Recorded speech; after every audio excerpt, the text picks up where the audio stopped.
নমস্কার, welcome to my সাবেকি রান্নাঘর। আশা করি আপনারা সকলে খুব ভালো আছেন। আজকে আমি একটা নিরামিষ রেসিপি করে দেখাবো, যেটা হচ্ছে ছানার কোপ্তাকারি। আমাদের নিরামিষ দিনে এই রেসিপিটার আমাদের খুব প্রয়োজন হয়। হয়তো বাড়িতে ছানা কেনা নেই, তখন আমরা বাড়িতে যেটুকু দুধ আছে সেই দুধ থেকে ছানা কাটিয়ে কিভাবে আমরা ছানার ডালনা বানাবো সেটা আজকে আমি আপনাদেরকে করে দেখাবো। এখানে আমার 500 গ্রামস মতন দুধ রয়েছে, যে দুধটা আমি গরম করতে দিয়েছি। একটু গরম হলেই এই দুধটার থেকে আমি ছানা কাটিয়ে নেব। ছানা কাটার যে পাউডার, সেই পাউডার থেকে আপনারা যে কোনো গ্রসারি দোকানে গিয়ে ছানা কাটানোর পাউডার খোঁজ করলেই আপনারা পেয়ে যাবেন। কিংবা যদি এটা না পান, কোনো অসুবিধে নেই, লেবু দিয়েও কিন্তু ছানাটা কাটিয়ে নেওয়া যায়। দুধটা গরম হয়ে এসেছে, আমি ছানা কাটানোর যে পাউডার সেটা জলে গুলে রেখেছি, এটা এবারে এর মধ্যে দিয়ে দিলাম। কিছুক্ষণ অপেক্ষা করব। কিছুক্ষণ অপেক্ষা করার পর দেখতে পাবো এই দুধ থেকে ছানা তৈরি হয়ে গেছে।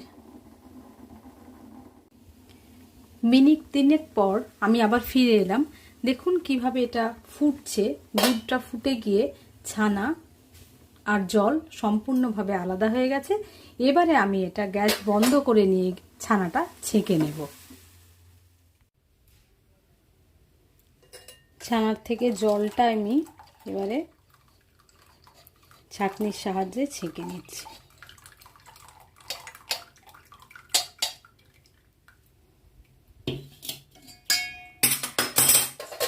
জল খুব ভালোভাবে এরকম চিপে চিপে ঝরিয়ে নিতে হবে, যেন ছানার মধ্যে একটুও জল না থাকে। তারপর এটাকে ঠান্ডা করে ফ্রিজে ওভারনাইট রাখতে হবে, তাতে কোপ্তাগুলো খুব সুন্দর হবে। এইভাবে আমি একটু একটু করে ঝরিয়ে নেব, ছানার থেকে জল ঝরিয়ে নেব। ছানার থেকে সম্পূর্ণ জল ঝরিয়ে নিয়েছি। ঠিক এইভাবে একেবারে শুকনো করে, যেন একটুও জল না থাকে, এইভাবে জল ঝরিয়ে নিয়ে এই অবস্থায় আমি এটা ঢাকা দিয়ে ফ্রিজের মধ্যে অ্যাটলিস্ট 4 to 5 আওয়ার্স রেখে দেবো। 5 hours later. ছানা ফ্রিজ থেকে বার করে নিয়ে এসেছি। এবারে এটা খুব ভালোভাবে এইভাবে হাতে করে একটু মেখে নেব। তারপর এর মধ্যে দেব আমি 1 চামচ ময়দা,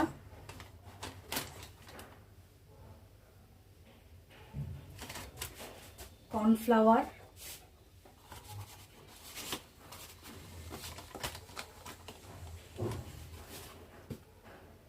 চিনি,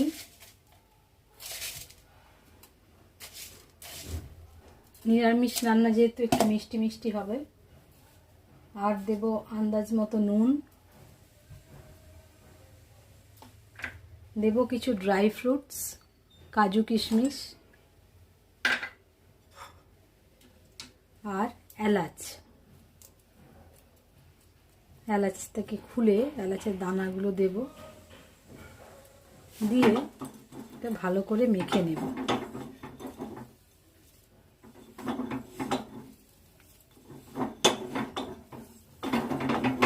খুব ভালোভাবে মেখে নিতে হবে।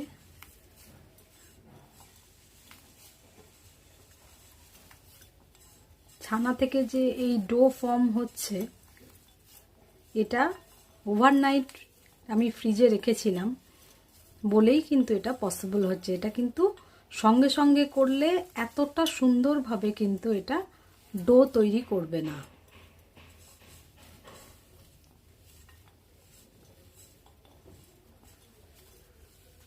হয়ে গেছে একটা স্মুথ ডো। এবারে এটার থেকে আমি আমার নিজের মতন করে ছানার বল তৈরি করে নেব। আমি এই সাইজ করলাম, আপনারা নিজেদের পছন্দ মতো ছোট বড় করতে পারেন। এটা আমি এবারে এইভাবে প্লেটে বলগুলো তৈরি করে করে রাখব।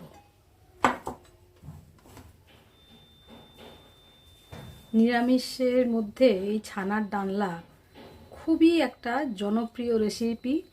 এটা যে প্রত্যেকেই নিজের মতন করে বানান। আমি আমার মতন করে বানানোর চেষ্টা করছি। এটা খুবই সুস্বাদু হয়। যারা খেয়েছে তারা প্রত্যেকেই বলেছে যে তারা নিজেরা বাড়িতে বানাবে, কিংবা বারে বারে যে কোনো নিরামিষ দিনে তারা এটা করে খাবে। তাদের এটা এতটাই পছন্দ হয়েছে। আমি সব সময় চেষ্টা করি যে কোনো রেসিপি খুব সহজভাবে বানাতে। বাড়িতে যা থাকবে তাই দিয়েই কিন্তু সবাই যেন রেসিপিগুলো বানাতে পারে। আমার কাছে কাজু কিশমিশ ছিল, তাই আমি এর মধ্যে অ্যাড করেছি। এটা ছাড়াও কিন্তু এটা টেস্ট খুব একটা খারাপ হবে না, ভালোই লাগবে খেতে। এটা না দিলেও কোনো অসুবিধা নেই।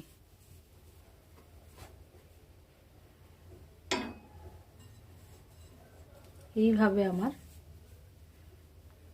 ছানার বলগুলো আমি তৈরি করে নিলাম। এরপরে কড়াইতে আমি একটু তেল, সাদা তেলে করব রান্নাটা, তার সাথে একটু ঘি দেব, দিয়ে এই বলগুলোকে এবারে ভাজতে শুরু করব। সাদা তেল আর ঘি দিয়েছিলাম, ওটা গরম হয়ে গেছে। এরপর আমি কোপ্তাগুলোকে ভেজে তুলে নেব।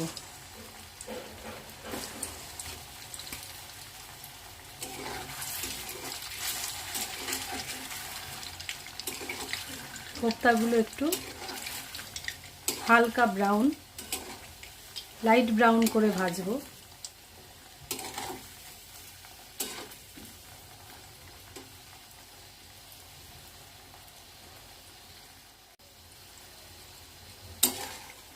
লাইট ব্রাউন কালার হয়ে গেছে। এবারে আমি এগুলোকে তুলে নেব।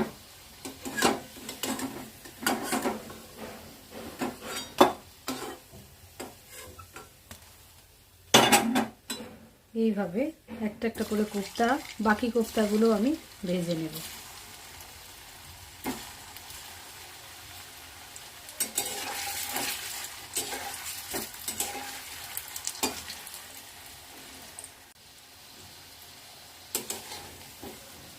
বাকি কোপ্তাগুলো মোটামুটি ভাজা হয়ে গেছে, আমি তুলে নিচ্ছি। এরপরে এই তেলেই আমি পুরো রান্নাটা করব। যেহেতু প্রথমেই একটু তেলটা বেশি নিয়েছিলাম, কোপ্তা ভাজার জন্য একটু তেল লাগে, আমি আর কোনো তেল দেব না, এই তেলেই রান্নাটা করে নেব। এরপরে দেব গোটা গরম মশলা ফোড়ন দিয়ে এবারে ছোট্ট ছোট্ট করে কেটে রাখা আলু আমি ভেজে নেব।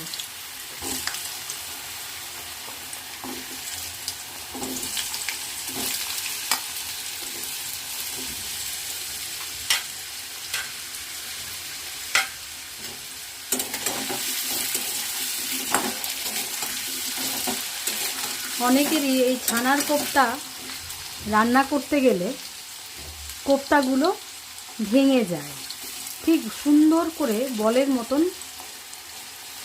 হয় না, তৈরি হয় না। এটার জন্যই আমি এই আগে যে টিপসটা দিলাম যে ছানাটাকে বাড়িতে বানিয়ে একেবারে জল ঝরিয়ে সেটা ফ্রিজে রেখে দেবেন। রেখে দিয়ে যদি সেটা ডিনারে খেতে হয় তাহলে সেটা দুপুরবেলার মধ্যেই ছানাটা কাটিয়ে ফ্রিজে রেখে দিতে হবে। আর যদি পরের দিন খান তাহলে সন্ধেবেলাতে ছানাটা তৈরি করে নিয়ে ফ্রিজে রেখে দিন, তাহলে দেখবেন যে ওটা একটু শক্ত হয়ে গেছে। তাতে কি হবে, ময়দা, কর্নফ্লাওয়ার, বাকি যা যা আপনার পছন্দের জিনিস তার মধ্যে দেবেন, যেমন ড্রাই ফ্রুটস, সহজেই মেশাতে পারবেন এবং বাইন্ডিংটাও খুব ভালো হয়, একটু আর ভেঙে যাবে না। তো এগুলো একটু আমারও শুরুতে অসুবিধে হতো, করতে করতে এখন সেটা দেখি একদম পারফেক্ট হয়। তাই এখন যখন পারফেক্ট হয় সেই জন্য মনে হলো যে এই রেসিপিটা একটু আপনাদের সাথে শেয়ার করি। অনেকেই এই অসুবিধাটার মধ্যে পড়েন, যার জন্যই আমি এটা দেখালাম।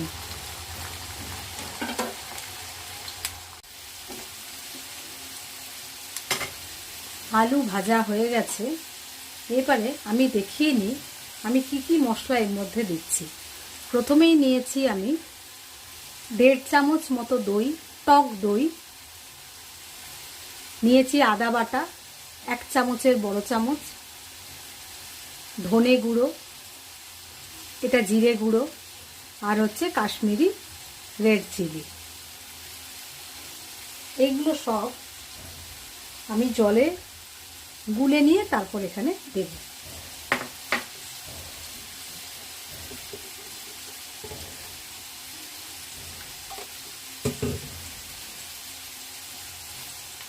জলে গুলে নিচ্ছি।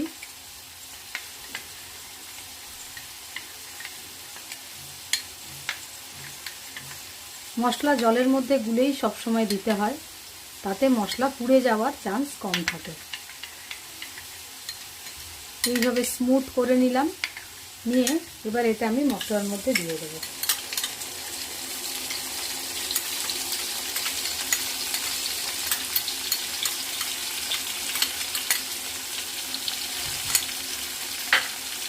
হলুদের পরিমাণ দেব খুব অল্প, এখানে হলুদের ব্যবহার খুব বেশি করব না।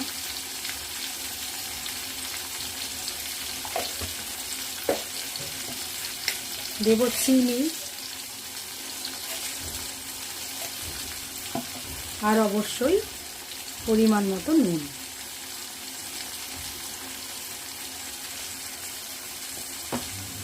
আর টমেটো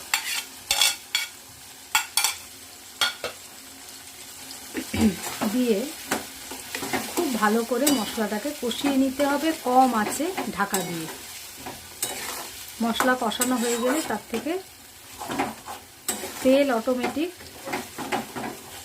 বাইরে বেরিয়ে আসবে, তাতে মশলার কাঁচা গন্ধ আর থাকবে না।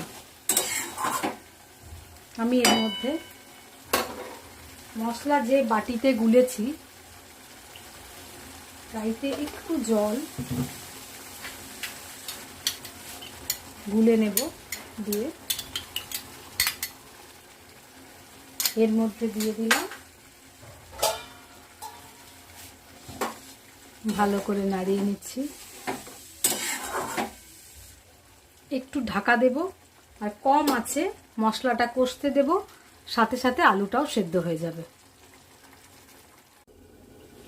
মশলা কষা হলো কিনা দেখে নিই, আর একটু হবে, যদিও বা তেল ছেড়ে দিয়েছে। আমি এর মধ্যে দুটো কাঁচা লঙ্কা দেব। কাঁচা লঙ্কা দিয়ে আবারও চাপা দেব। কাঁচা লঙ্কাটা একটু চিড়ে দিলাম।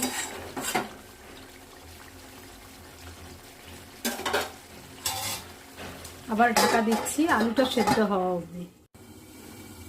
ঢাকা খুলছি।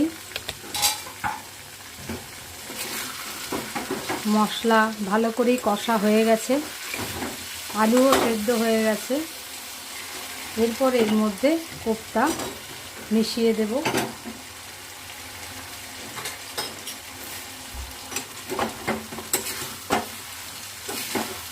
ভালো করে নেড়ে নিয়ে সামান্য একটু জল দেব।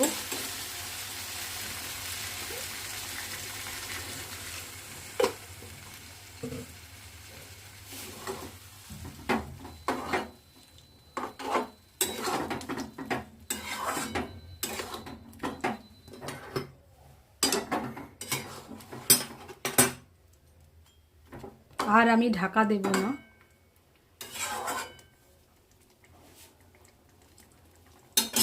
এইভাবেই খোলা ভাবেই কিছুক্ষণ রান্নাটা করে নেব।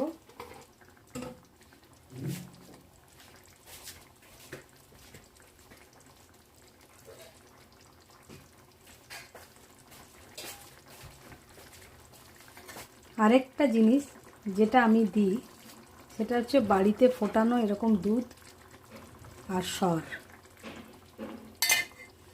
এতে ছানার কোপ্তার যে স্বাদ হয় অসাধারণ, অসাধারণ খেতে লাগে।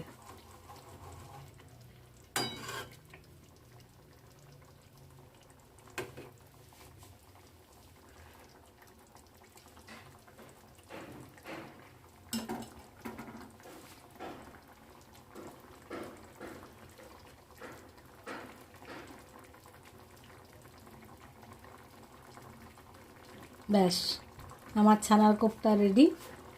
আর বেশিক্ষণ ফোটাবো না, কিছুক্ষণ ঢাকা দিয়ে রাখলেই কোপ্তাগুলো সাইজেও একটুখানি ফুলে বড় হয়ে গেল।